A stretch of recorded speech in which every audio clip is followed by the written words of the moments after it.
Hi dear students, कैसे हैं आप सब। Welcome back to pro classes again.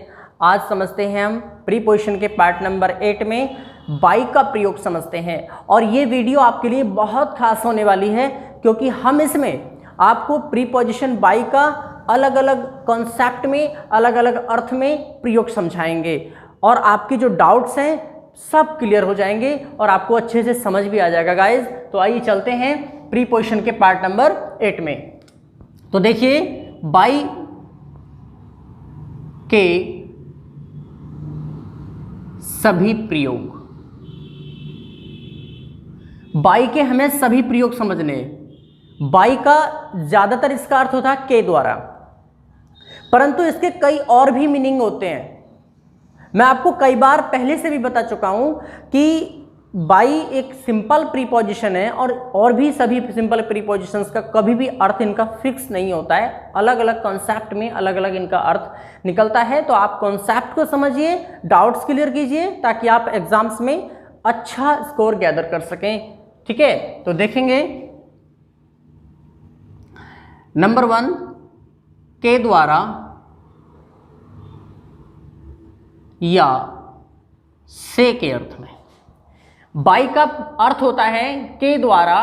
पहले मैं बाई का अर्थ लिखूंगा, फिर बाई का कॉन्सेप्ट लिखूंगा कि किस कॉन्सेप्ट में इसका प्रयोग करेंगे। ठीक है, तो अर्थ और कॉन्सेप्ट दोनों चीजें क्लियर करके उसके बाद एग्जाम्पल भी आपको समझाया जाएगा किस लेवल का क्वेश्चन आ सकता है एग्जाम्स में। तो के द्वारा या से के अर्थ में प्रयोग करते हैं इसका मीन्स को दिखाने के लिए। मीन्स का अर्थ होता है साधन, और साधन हमारे पास दो प्रकार के होते हैं, एक ट्रांसपोर्ट और एक आपका टूल्स। टूल्स और ट्रांसपोर्ट, यानी ट्रांसपोर्ट का मतलब है यातायात। मान लीजिए आपको अपनी बाइक से कहीं जाना है, अपनी कार से कहीं जाना है, तो वहां बाई कार आएगा क्योंकि वह एक ट्रांसपोर्ट है। आपको एक जगह से दूसरी जगह ले जा रही है, वो ट्रांसपोर्ट है। और टूल्स का मतलब है औजार। जैसे कारपेंटर ने आरी से लकड़ी काट दी। ठीक है, तो आरी क्या है? आरी एक औजार है। कोई भी मैकेनिकल पर्सन हो, कोई मिस्त्री हो जो अपने हाथ में लेकर के किसी भी औजार का प्रयोग करता है, वो उसके लिए टूल होता है। अब टूल भी दो तरह के होते हैं, एक मशीन्स, एक हैंडी।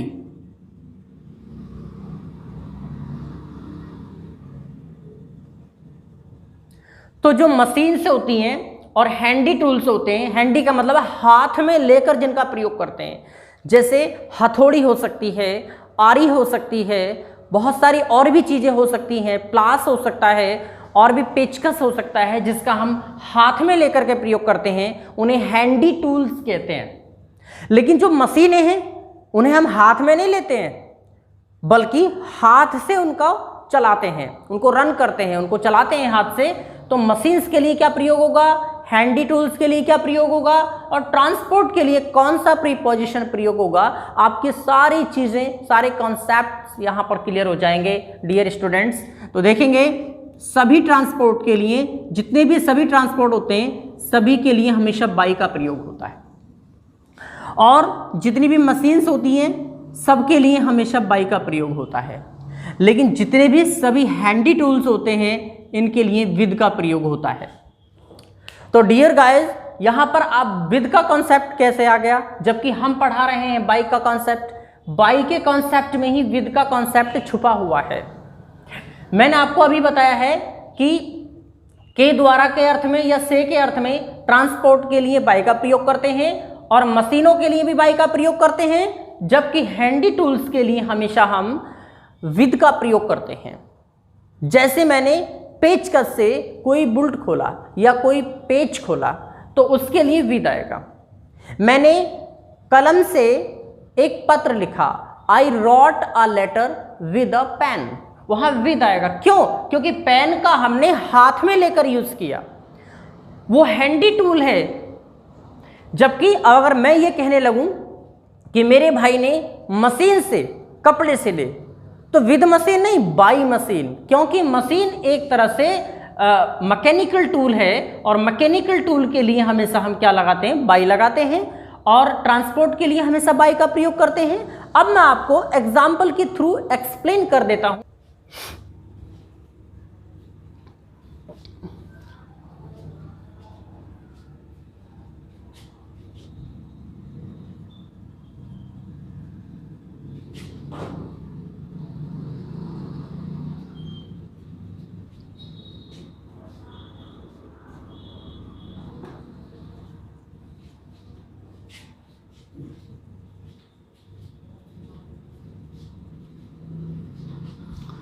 तो गाइज आप यहां देख सकते हैं, Ramesh wrote a letter, Ramesh ने एक पत्र लिखा।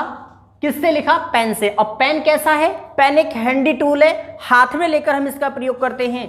ठीक है, तो हाथ में लेकर के जिन टूल्स का, औजारों का प्रयोग करते हैं, ठीक है, ये भी एक टूल में ही आता है, पेन भी टूल में आता है, यानी हाथ में लेके हम जिस चीज का भी यूज करेंगे वो हमारे लिए एक साधन है। ठीक है, तो उसके लिए किसका प्रयोग करेंगे? विद का।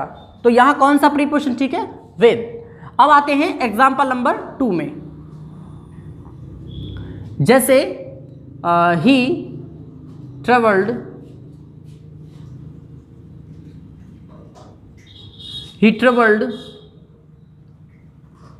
कार।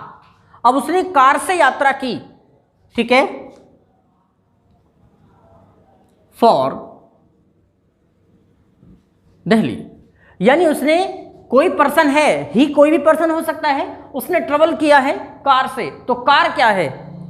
कार हैंडी टूल नहीं है, या कार कोई मशीन नहीं है, कार एक वाहन है, ट्रांसपोर्ट है। और जब ये ट्रांसपोर्ट है तो मैंने आपसे कहा था कि किसी भी ट्रांसपोर्ट के लिए, चाहे वो ट्रेन हो जो आपको एक जगह से दूसरी जगह ट्रांस कर रही है, ट्रांस मीन्स ले जा रही है, ठीक है, तो उनके लिए हमेशा बाई का प्रयोग करेंगे।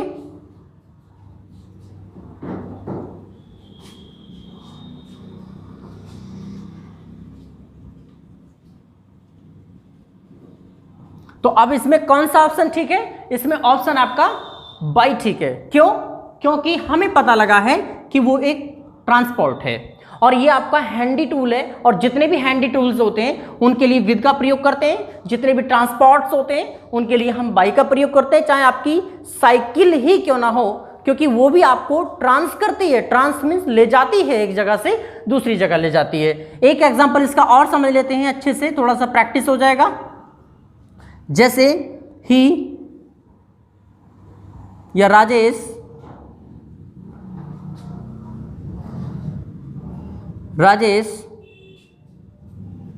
sewed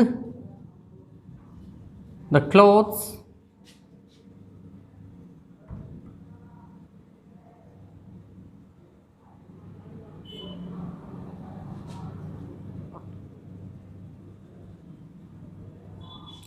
अब राजेश को टेलर है, और जब वो टेलर है उसने कपड़े सिले हैं, तो मशीन के लिए, मशीन से सिले ना उसने, जब उसने मशीन से कपड़े सिले हैं तो मशीन अपने आप में हैंडी टूल तो नहीं है, इसके लिए क्या आएगा प्रयोग? A by, B to, C from, और डी ऑल। इसमें कौन सा ऑप्शन ठीक है गाइस? तो इसमें भी पहला ही ऑप्शन ठीक है। मैंने आपको बताया था कि जितने भी आपके हैंडी टूल्स के लिए विद, और आपकी ट्रांसपोर्ट्स के लिए बाई, और आपकी मशीन्स के लिए भी बाई का प्रयोग करते हैं। तो गाइस आपके समझ में आ गया होगा। अब हम चलते हैं इसके दूसरे कॉन्सेप्ट में। ये देखिए इसका दूसरा कॉन्सेप्ट है। दूसरे कॉन्सेप्ट में के द्वारा बाई का प्रयोग, के द्वारा के अर्थ में पैसिव वॉइस के एजेंट को दिखाने के लिए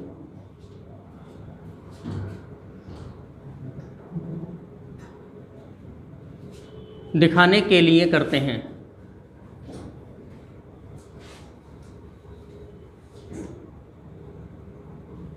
तो गाइस आपको समझ में आ रहा होगा, बाई का प्रयोग के द्वारा यानी पैसिव वॉइस के एजेंट को दिखाने के लिए के द्वारा के अर्थ में करते हैं। ठीक है, अब हम कैसे करते हैं, पैसिव वॉइस का मतलब होता है कर्मवाच्य, ठीक है, यानी एक्टिव से जब पैसिव वॉइस में चेंज करते हैं किसी भी टेंस के वाक्य को, तो फिर वहां पर हम क्या करते हैं, पैसिव वॉइस के एजेंट को दिखाने के लिए बाई का प्रयोग के द्वारा के अर्थ में करते हैं। एग्जाम्पल के थ्रू हम समझ लेते हैं,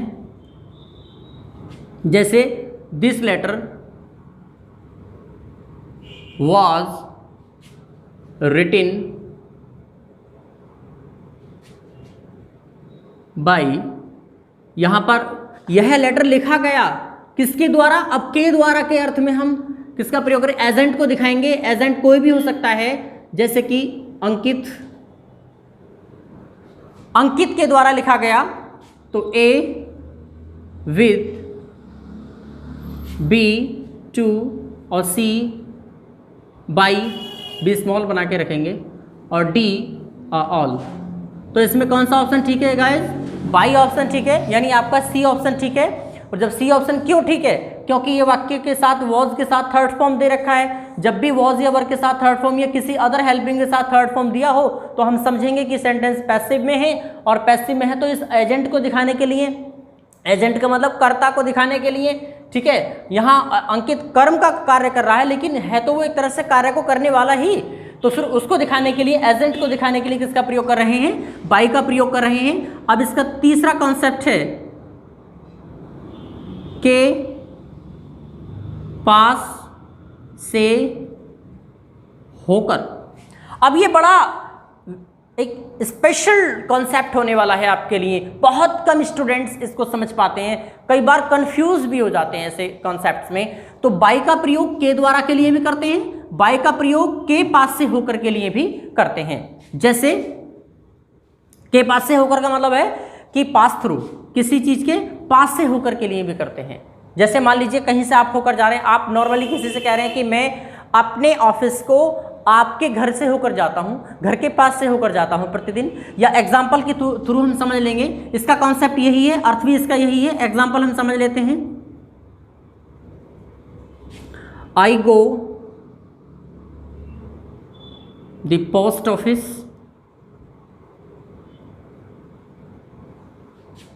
ठीक है, play in the ground, to play in the ground every morning।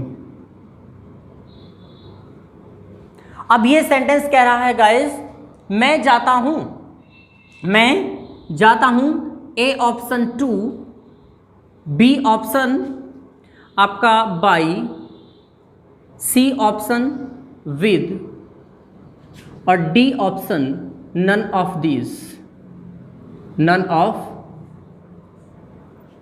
तो डियर गाइस यहां पर आप ये देखिए, आई गो और गो के बाद जनरली आपने देखा होगा अधिकांश टू ही आता है।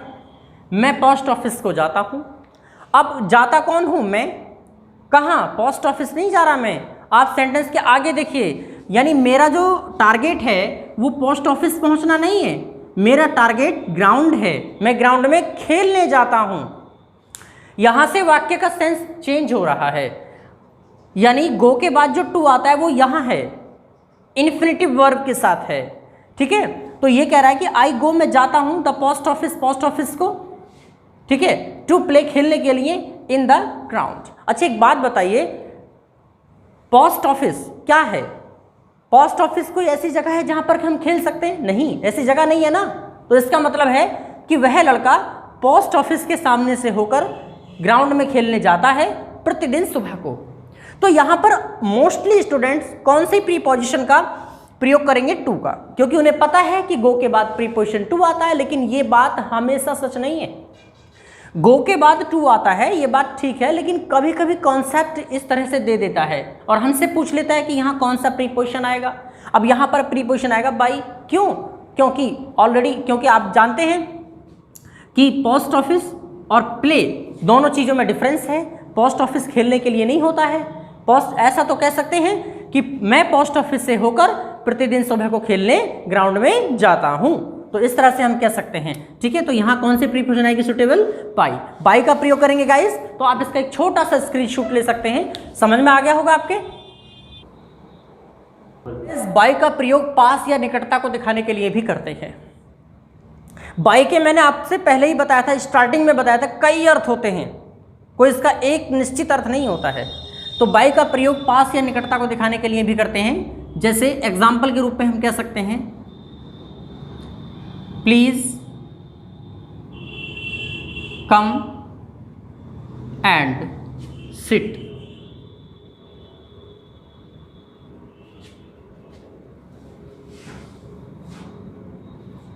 अब हम यहां पर कंफ्यूज हो जाएंगे थोड़ा सा।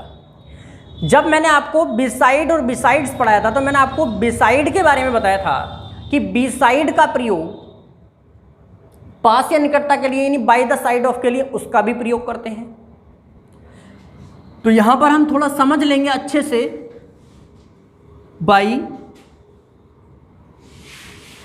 Beside A and B both, और आपका डी नन। तो डियर गाइस, आप समझिए, बाय का प्रयोग पास या निकटता को दिखाने के लिए भी करते हैं। और एक प्रीपोजिशन और है जिसका प्रयोग इसी कॉन्सेप्ट में होता है, वो है बिसाइड। बिसाइड का प्रयोग भी बाय द साइड ऑफ या निकटता को दिखाने के लिए करते हैं, और बाय का प्रयोग भी करते हैं। इस सेंटेंस में please come and sit, sit माने बैठना, और बैठने के लिए क्या चाहिए? एक जगह चाहिए, एक प्लेस चाहिए। और प्लेस के लिए कहाँ बैठना है? मेरे पास में बैठना है, मेरे निकट बैठना है। तो बैठने के लिए प्लेस चाहिए, कहाँ? मेरे पास। तो पास हो गया ना, या निकट हो गया ना। पास या निकट एक ही बात है। उन दोनों को दिखाने के लिए बाई और बिसाइड दोनों का प्रयोग करते हैं। तो यहां पर कौन सा ऑप्शन सही होगा? ए एंड बी दोनों। यदि यहां पर बिसाइड ऑप्शन में नहीं दिया होता तो सिर्फ बाई ऑप्शन आपका ठीक होता, यानी ए ऑप्शन ठीक होता। अब क्वेश्चन ये है कि बाई तो यहां आएगा ही पास या निकटता को दिखाने के लिए, क्या और कोई प्रीपोजिशन आ सकती है इस कॉन्सेप्ट में? हाँ बिल्कुल, बिसाइड का प्रयोग भी इसी कॉन्सेप्ट में हो सकता है। तो गाइस समझ में आ गया होगा। तो इसका दोनों ही विकल्प सही है, इसका मतलब ए एंड बी। अब चलते हैं नेक्स्ट कॉन्सेप्ट पे। बाई का प्रयोग अकॉर्डेंस को दिखाने के लिए भी करते हैं। अकॉर्डेंस, अकॉर्डेंस माने अनुसार, ACCORDANCE, यानी अनुसार। बाय का प्रयोग अनुसार भी होता है, ठीक है। अकॉर्डेंस कह दो या अनुसार एक ही बात है। जैसे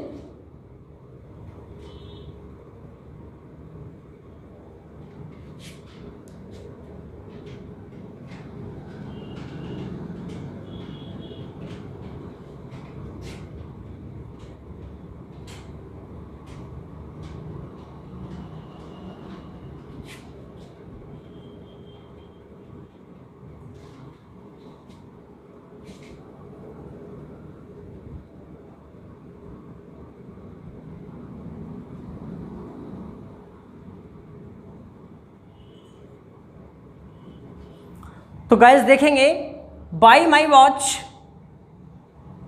अब कोई किसी से ये नहीं पूछ रहा है कि कितना टाइम है। अगर कोई आपसे ये पूछे कि आपकी घड़ी में क्या बजा है, what is time at your watch, वहां एट आएगा, क्योंकि आपसे पूछा जा रहा है कि आपकी घड़ी में क्या टाइम हो रहा है। लेकिन अब पूछा नहीं जा रहा, अब बताया जा रहा है कि मेरी घड़ी में क्या टाइम हो रहा है, या मेरी घड़ी क्या टाइम कर रही है। मान लीजिए हम किसी से ये पूछें कि भाई आपकी घड़ी में क्या बजा है, तो वहां एट आएगा, एट योर वॉच, ठीक है। लेकिन अब जब हम उसे बताएंगे कि मेरी घड़ी में 10 बजा है, तब भी हम एट का प्रयोग कर सकते हैं, बताने पर भी एट का प्रयोग कर सकते हैं। लेकिन जब वो ना माने, वो कहे कि आपकी घड़ी गलत चल रही है, तो आप कहेंगे नहीं भाई, मेरी घड़ी के अकॉर्डिंग ये टाइम हो रहा है, मेरी घड़ी के अनुसार ये समय हो रहा है। तो फिर आपको आवश्यकता पड़ेगी ना बाई की, यस। तो और मैंने आपको बताया था कि जो भी घड़ी में समय होता है, घड़ी में कोई भी समय हो, उसे हम प्रीसाइज ऑफ टाइम कहते हैं, यानी फिक्स टाइम कहते हैं। तो प्रीसाइज ऑफ टाइम के लिए एट का प्रयोग भी हुआ था, और अब बाई का प्रयोग भी हो रहा है। घड़ी के लिए ही बाई का प्रयोग हो रहा है, अकॉर्डेंस को दिखाने के लिए बाई का प्रयोग हो रहा है। लेकिन आवश्यकता जब पड़ेगी, जब दोनों के, जो पूछ रहा है और जो बता रहा है, उनके टाइम में डिफरेंस होगा। तो जिसने पूछा है वो कहेगा आपकी घड़ी गलत चल रही है, तो आप क्या कहेंगे फाइनली उससे? आप उससे फाइनली यही तो कहेंगे कि मेरी घड़ी में तो भाई यही हो रहा है, मेरी घड़ी तो यही टाइम कर रही है, मेरी घड़ी के अकॉर्डिंग ये हो रहा है। तो यहाँ किसका प्रयोग होगा? बाई का। ठीक है, तो समझ में आ गया होगा गाइस आपके। तो यहाँ बाई का प्रयोग होगा, और by my watch it is 2 o'clock, मेरी घड़ी के अनुसार 2 बजे हैं, या मेरी घड़ी में 2 बजे का समय हो रहा है। तो गाइस आप इसका एक छोटा सा स्क्रीनशॉट ले। बाई का नंबर 6 कॉन्सेप्ट क्या है? बाई का प्रयोग के हिसाब से या के भाव से या की दर से, इन तीनों के लिए करते हैं। और यदि वाक्य में इन तीनों के अर्थ में बाई का प्रयोग इन तीनों के अर्थ में हो रहा है, ठीक है, तो वो 2 तरीके से होता है। एक बात ध्यान रखनी पड़ेगी, अगर वाक्य में सेंटेंस में अमाउंट क्लियर है, अमाउंट क्लियर दे रखा है कि आलू 10 रुपए के हिसाब से बिकते हैं, 10 रुपए किलो, 10 रुपए प्रति किलो के हिसाब से बिकते हैं, या आलू 10 रुपए के भाव से बिकते हैं, 10 रुपए प्रति किलो के भाव से बिकते हैं, 10 रुपए प्रति किलो की दर से बिकते हैं। अगर इस तरह से वाक्य में दे रखा है, अमाउंट क्लियर दे रखा है, तो यहां प्रीपोजिशन आएगा एट। और यदि एक बात ध्यान से सुनना, के हिसाब से या के भाव से या की दर से, अमाउंट क्लियर नहीं है, बस ये दे दिया कि जैसे आपने देखा होगा कई बार हम कह देते हैं कि भैया हमारी दुकान पर तो लीटर के हिसाब से मिलती है चीज़, किलो के हिसाब से मिलती है चीज़, दर्जन के हिसाब से चीज़ मिलती है, उससे कम नहीं देते। अभी कोई केले वाले के पास जाए और उससे कहे कि भैया 2 केले दे दो, और दुकानदार आपसे कहे कि नहीं जी हमारे यहाँ तो दर्जनों के हिसाब से केला मिलता है, तो अगर वहाँ पर ये चीज़ अमाउंट ना दिया हो, धनराशि ना दी हो, और वहाँ पर सीधा सीधा ये कहा हो गया हो कि लीटर के हिसाब से मिलता है, या लीटर के भाव से मिलता है, लीटर की दर से मिलता है, या डजन, डजन का मतलब है दर्जन के हिसाब से मिलता है, या मान लीजिए आप उसे लीटर के हिसाब से दे रहे हैं, दर्जन के हिसाब से दे रहे हैं, ठीक है, या किलो के हिसाब से, अगर मान लीजिए एक तरह से आपने किलो के हिसाब से कह दिया एटसेट्रा आदि, यदि क्विंटल किलो इस तरह से कह दिया, तो आप इस सेंस में बाई का प्रयोग करेंगे। इस प्रकार यहां पर बाई का प्रयोग होगा। अब हम थोड़ा सा एग्जाम्पल के द्वारा समझ लेते हैं कि जैसे example number 1, the potatoes are sold 10 RS पर kg। अब डियर गाइस आप ध्यानपूर्वक समझिए कि यहां पर अमाउंट क्लियर हो रहा है, और जब अमाउंट क्लियर हो रहा है तो अमाउंट के लिए तो बाई का प्रयोग नहीं करेंगे, अमाउंट के लिए सिर्फ एट का प्रयोग करेंगे। और जबकि मैं एट का कॉन्सेप्ट पहले ही पढ़ा चुका हूं, लेकिन नहीं, ये कॉन्सेप्ट बाई के साथ ही पढ़ाना होता है टीचर को, ताकि स्टूडेंट्स को अच्छे से क्लियर हो जाए। ए एट, बी बाई, और सी टू, और डी ऑल। लेकिन इसी के दूसरा एक एग्जांपल हम एक और सेट कर देते हैं। दी bananas are sold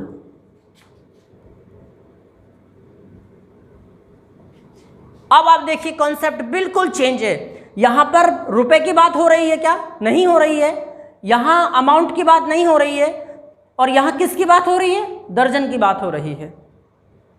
यानी अभी हम उसे ये नहीं बता रहे हैं कि इतने रुपए दर्जन दिए हैं, हम सिर्फ उसे बता रहे हैं, वो हमसे पूछ रहा है कि 2 केले दे दो। लेकिन हमारा क्या रिप्लाई रहा?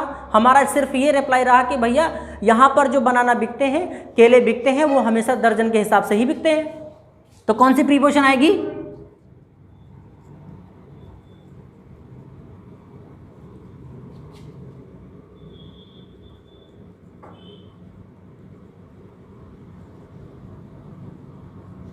तो यहां डियर गाइस कौन सी प्रीपोजिशन ठीक है? तो यहां प्रीपोजिशन आपकी बाई ठीक है। तो समझ में आ गया होगा। यानी के हिसाब से, के भाव से, की दर से, इन सब के लिए एट का प्रयोग जब करेंगे जब अमाउंट की बात होगी। इन सभी अर्थों के लिए जब अमाउंट की बात नहीं होगी और सिर्फ लीटर या डजन या किलो या क्विंटल आदि की बात होगी, तब हम वहां पर हम किसका प्रयोग करेंगे? बाई का प्रयोग करेंगे। डियर गाइस, आपको बहुत अच्छे से समझ में आ गया होगा। अब इसका आप स्क्रीनशॉट ले सकते हैं। तो बाई के 7वें कॉन्सेप्ट में, यानी बाई का प्रयोग टाइम लिमिट को दिखाने के लिए भी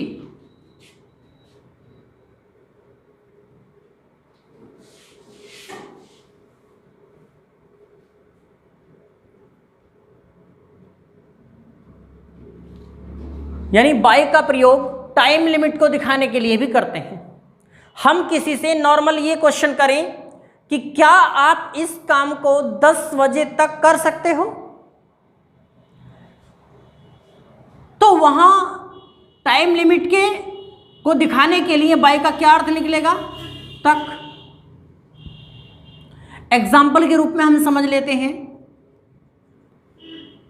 can you do this work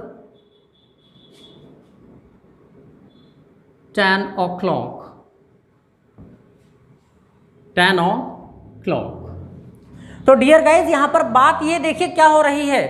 अब ये 10 अमाउंट नहीं है, ये धनराशि नहीं है, ये o'clock की बात चल रही है, 10 बजे की बात चल रही है, टाइम की बात चल रही है। और कोई किसी से ये क्वेश्चन पूछ रहा है कि क्या आप क्या आप डू मीन्स कर सकते हो इस काम को, क्या आप इस काम को कर सकते हो कितने बजे तक? 10 बजे तक। तो तक के लिए यहां पर किसका प्रयोग करेंगे? प्रीपोजिशन बाई का प्रयोग करेंगे।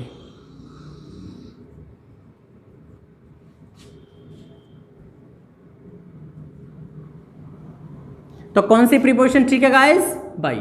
क्योंकि हमें पता है यहां टाइम लिमिट की बात हो रही है, कोई किसी से क्वेश्चन कर रहा है कि क्या आप इस काम को कितने बजे तक कर सकते हैं, ठीक है, तो यहां बाई का प्रयोग करेंगे। अब लास्ट में मैं आपको बता दूं कि 8वां इसका कॉन्सेप्ट क्या है कि बाई का प्रयोग हम मेजरमेंट के लिए भी करते हैं। मेजरमेंट का मतलब होता है मापन, मापन के लिए भी करते हैं, किसी चीज को मापना। कहते हैं कि मैंने भाई 4x4 का बोर्ड बनवाया है, वो एक तरह से मापन करके, माप है उसकी, वो 4x4 क्या है? वो उसकी माप है, मेजरेंस है उसकी। तो जैसे कि अभी हम कहने लगे एग्जांपल नंबर, जैसे आई मेड अ बोर्ड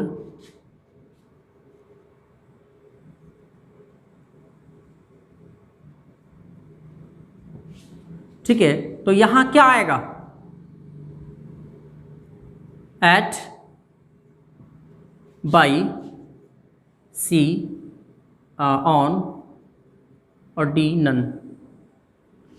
तो डियर गाइज, आपको समझ में आ गया होगा। आई मेड, मैंने बनाया, एक बोर्ड बनवाया था, या मैंने एक बोर्ड तैयार किया था, कितने का? 4x4 का तैयार किया था। अच्छा, 4x4 क्या है? ये 4 क्यों आ रहा है? यानी उसकी लंबाई चौड़ाई कितनी है? 4x4 है। ओके, यानी लंबाई और चौड़ाई यहां पर उसकी बिल्कुल एकदम बराबर दिखाई जा रही है, या फिर बराबर ना भी हो तब भी हम बाई का ही प्रयोग करेंगे। यहां पर प्रीपोजिशन बाई का प्रयोग होगा। तो गाइज, आपको बहुत अच्छे से समझ में आया होगा। और एक चीज मैं आपको लास्ट में बता दूं, बाई का प्रयोग कुछ फ्रेजेस के साथ भी करते हैं, जैसे बाई मिस्टेक, बाई गॉड। तो वो फ्रेजेस हैं, आप वहां बाई का प्रयोग फ्रेजेस के कॉन्सेप्ट में, जब मैं आपको फ्रेजेस पढ़ाऊंगा तब उसके कॉन्सेप्ट में बाई का प्रयोग समझने को मिलेगा। तो ये मेरी वीडियो समझ आई और अच्छी लगी तो आप मेरी वीडियो को लाइक और सब्सक्राइब करें और शेयर करना ना भूलें। मिलते हैं प्रीपोजिशन के पार्ट नंबर 9 में।